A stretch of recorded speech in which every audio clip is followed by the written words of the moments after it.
there was a United Nations project in 2015 where some of the politicians were asked to put on a virtual reality headset and experience what it's like to be a Syrian refugee.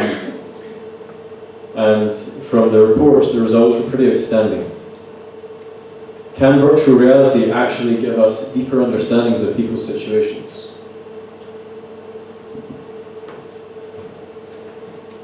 And then there's climate and virtual reality. We're in pretty fragile times. And my sense is a big part of that is because we're not responding to the science. And the reason we're not responding to the science, part of the reason, is that it's only hitting us on a very intellectual level. It's not a felt, embodied experience. There was a study out of Stanford in 2016 that showed one exposure of coral reefs dying in VR can lead to a significant reduction in energy use and an increase in recycling months after the experience. We need to merge ideas and experience in order to get people to change behavior. This is the promise for climate that we see. Group Flow is a project by Mikey Siegel, which is a collective intelligence device which hooks up 24 people and essentially gets them into heart and brain coherence. So just picture this. Imagine you've got 1,000 people and we're able to measure their physiology and their brain waves, and we're actually able to bring them into collective coherence. This is up and running, and Mikey's been trialing it at Esalen recently.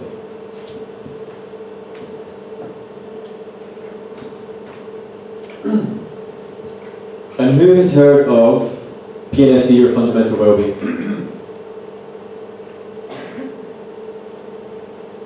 This is a new way of saying enlightenment or awakening.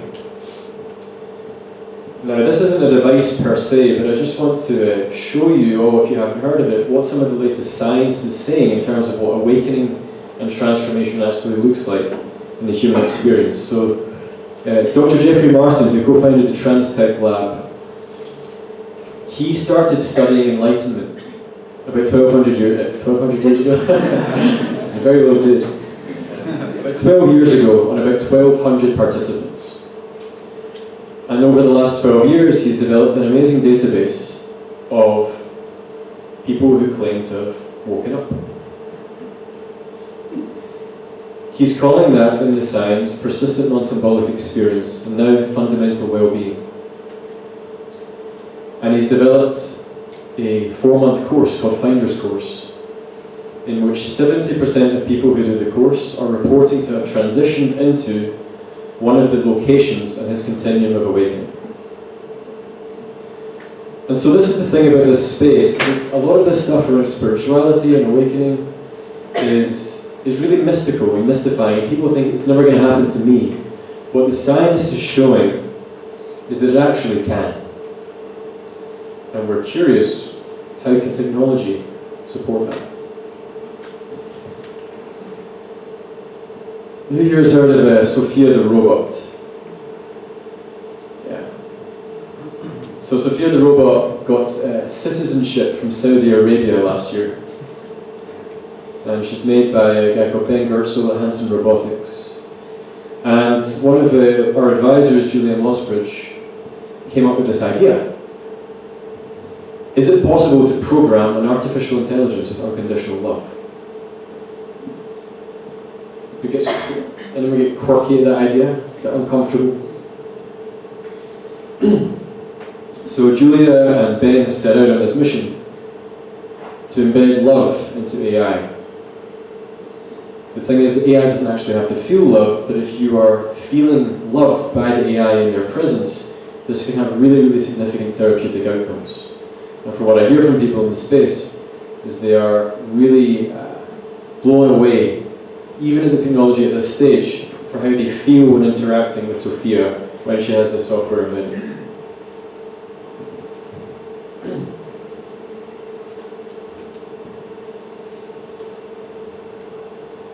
Then we have nanodelics. So So obviously psychedelic science is all the rage right now. But as I mentioned previously, it's going to be very, very hard to break down through some cultural, religious, and geographical boundaries. There are some companies working on the idea that, can we recreate the brainwaves of a psychedelic state using hardware and software and neurofeedback with no drugs at all? And the answer again is we think yes.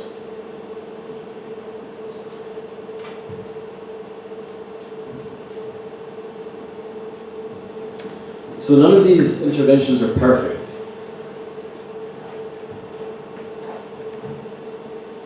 But for me, like, they're bloody important.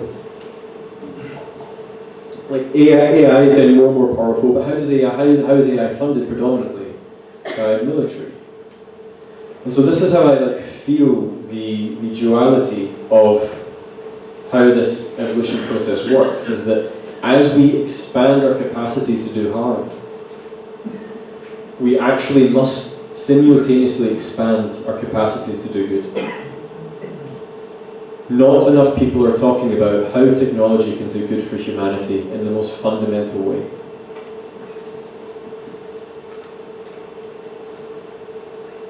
That said, this is a severely problematic space. Just out of curiosity, who has resistance to the idea that tech can play this role in love, healing, unconditional love? And I think part of that resistance is actually a very accurate one. I think it's a very intuitive one. These things, these machines that we carry around, we sense are so out of alignment with life's natural rhythms. The way they're being designed, the way they're being used, the way they're being extracted. But it doesn't have to be that way. Some of the problems that we obviously question and invite you to open it up in this space, something like spiritual bypassing. If you had an enlightenment button and you just pressed it, and you went straight to the transcendent, does that not just mitigate any of the actual meaning of what it means to be a spiritual human? Obviously there are all sorts of ethical concerns around manipulation. And then who knows what happens when we actually start to mess with the brain.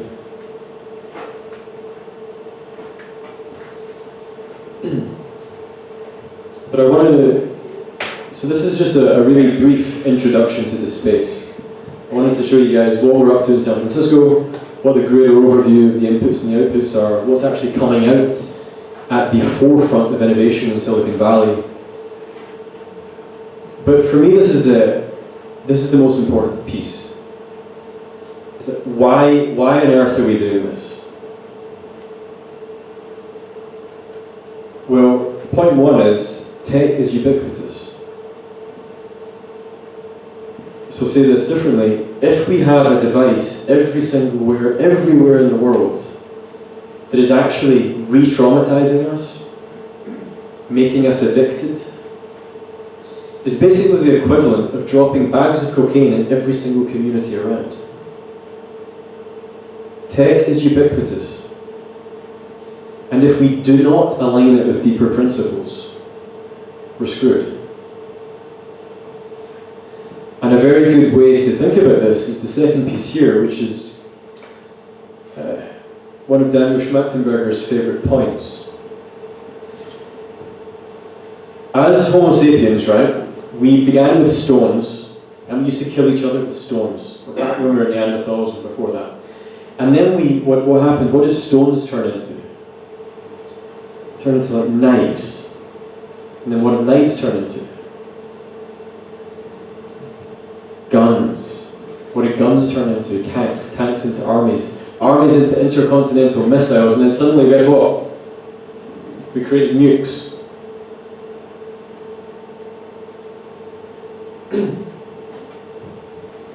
Humanity in the 20th century developed the capacity to self-extinguish.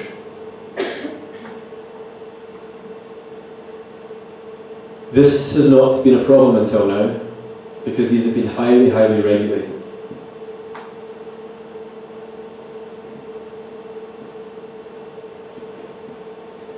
The problem with exponential tech synthetic biology, cyber terrorism, and robotics, is that we are actually decentralizing exponential power.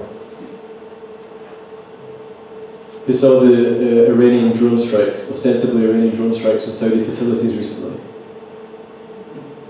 These are drone attacks that took half an hour and they wiped out half of Saudi's oil output. Embedding wisdom and consciousness into our technology is no longer a nice, funky, hippie thing to do. It is an existential imperative. Because this is my fear, is that shit's going to start to break down.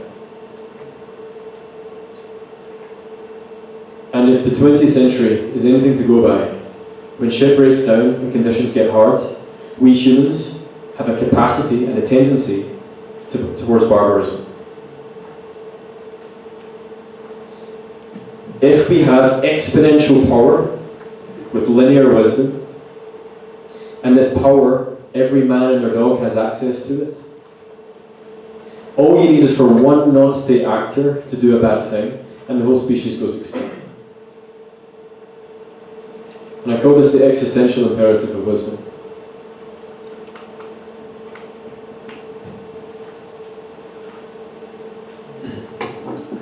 On a more daily practical level, our minds. 1 in 4 people in the UK has some sort of diagnosable mental health disorder. This is only getting worse. Pharmaceuticals are numbing us to the quality of life. Technology doesn't have to.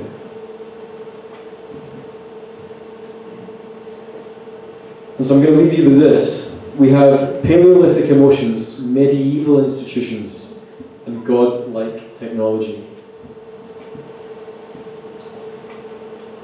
We cannot have these three things out of alignment ad infinitum.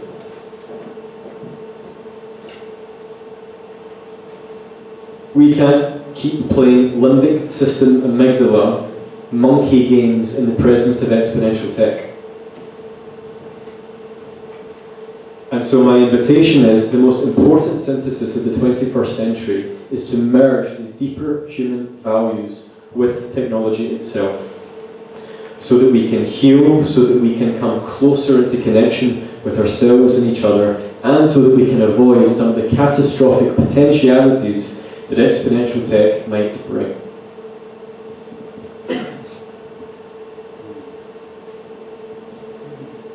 So I'm going to leave it there.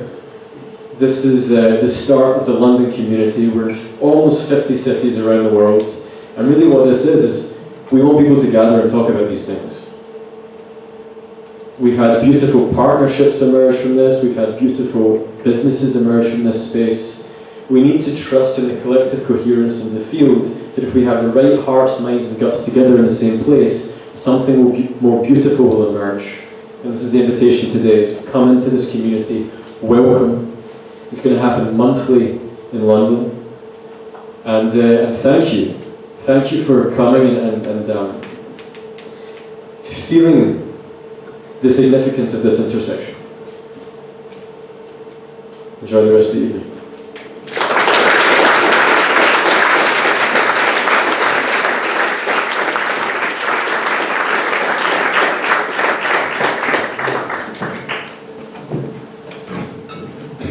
Yeah, thank you for that talk, Josh. And that raises many questions, of course. And yeah, for now, I just want to invite you to see and feel how that talk impacted you, with the message that Josh gave there about why we are needed. And yeah, maybe just take that moment. I mean, for myself, I feel impacted by that. I feel alerted that on the one hand, so many promises there, the hope is there. And on the other hand, like, oh wow, we could be in for a lot of trouble as well. Like if we don't do this right. And so, yeah, we need you to take part of the conversation, of course. And since this is about wisdom, this theme of tonight, we thought it was a good idea to, with all these smart people that we have in the room, to see what we can come up with already to get this conversation going, and do some wisdom sourcing, actually, connected to this topic of wisdom. And we thought it was a good idea to dive into a bit of an exploration here. So I'm wondering if you are willing to participate in this wisdom sourcing experiment that we have thought out. Yeah. Okay. Great. See some nods. That's perfect. Yeah, I thought we could do that with a little bit of a hack, like a conversational hack for this exploration. And so I'm wondering after this talk, like, who here has a lot of ideas now? Okay, I see a few hands go up, like a lot of knowledge that you want to share with the others. Okay, cool. So for this conversational game we're playing, that means you are the rabbits. So I'll explain later. The rabbits in this game are the people that have a lot of ideas, knowledge to share in this field. You may be an expert. So, and who here has feels more like questions? There's a lot of questions about that. I don't know where this is going. This is like really a mystery to me. Can I see some hands? I'm personally someone that's like it's more on the questioning side. So okay, yeah, a few hands. And who here is more like, oh yeah, the questioning people? You are the turtles, by the way, in this game. So yeah. And who here is like, agnostic? I don't know. I just want to witness. I don't really have a strong take on anything. I just want to kind of hang out. So yeah, you're just curious, right? Like that can be a place where you hang out. Okay, so I want to invite you to. No, just not yet. So the question we're going to be exploring is, how can technology amplify our wisdom? And for that, I want to ask you to go to groups of 4. So find 4 people, and then we're going to do a 15-minute exploration. And if you are a rabbit with lots of ideas, you are in service to the turtles. So they're going to have the questions, and you can help them make sense. So as turtles, the turtles are in the lead here in this game. So. And before you speak, you could like identify, you can change roles, you can just switch from being a rabbit to go into turtle and vice versa. So, yeah, like I think you can go into groups of 4 now and start exploring. And maybe, oh yeah, one more thing, I see, maybe you found here these cards. We're going to be handing out markers, because at the end, we're going to ask you to write your nugget of wisdom down. And so we can collect them. But it's better if you have your own pens. Yeah, we have pens. We'll be handing them out. So we'll be keeping time. So exploration for about 15 minutes, and then we're going to see what else come up.